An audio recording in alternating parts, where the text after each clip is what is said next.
साहसी पत्रकार राहुल, जो पुराने किस्सों और डरावनी घटनाओं की सच्चाई को जानने के लिए गांव के खंडहर तक पहुंचता है।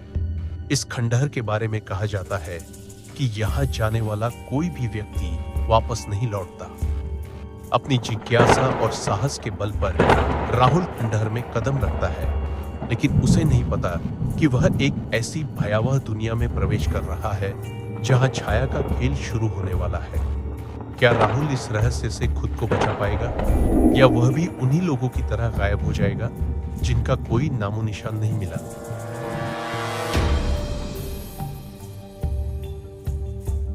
शहर के किनारे बसा छोटा गांव अपने पुराने किस्सों के लिए मशहूर था। कहा जाता था कि इस गांव के पुराने खंडहर में जाने की हिम्मत कोई नहीं करता था, क्योंकि वहां से कभी कोई वापस नहीं आया। राहुल, एक साहसी पत्रकार, इन कहानियों की सच्चाई जानने के लिए उस खंडहर तक पहुंचा। वो अंधेरी रात थी और आसमान में बादल घिरे हुए थे। राहुल ने गांव वालों की चेतावनी को नजरअंदाज करते हुए खंडहर में कदम रखा। उसकी जिज्ञासा और डर के बीच की लड़ाई साफ झलक रही थी। खंडहर में घुसते ही उसे ठंड का एहसास हुआ, जैसे कोई अदृश्य शक्ति उसकी ओर देख रही हो। उसने टॉर्च जलाई और चारों ओर देखा।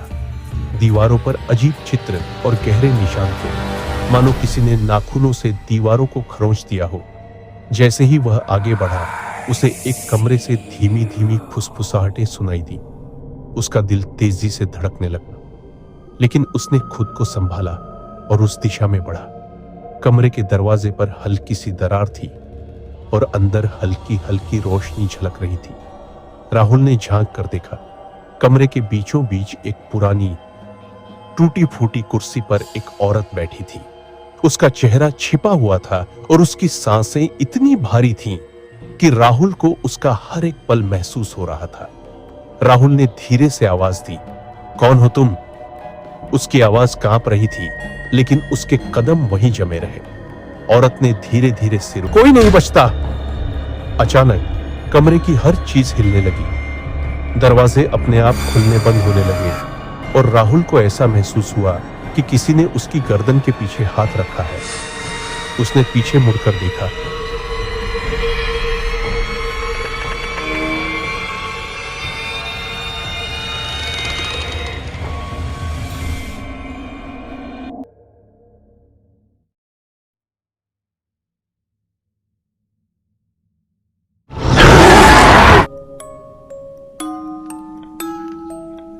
राहुल ने भागने की कोशिश की, लेकिन उसके पैर जमीन में जैसे जकड़ गए थे।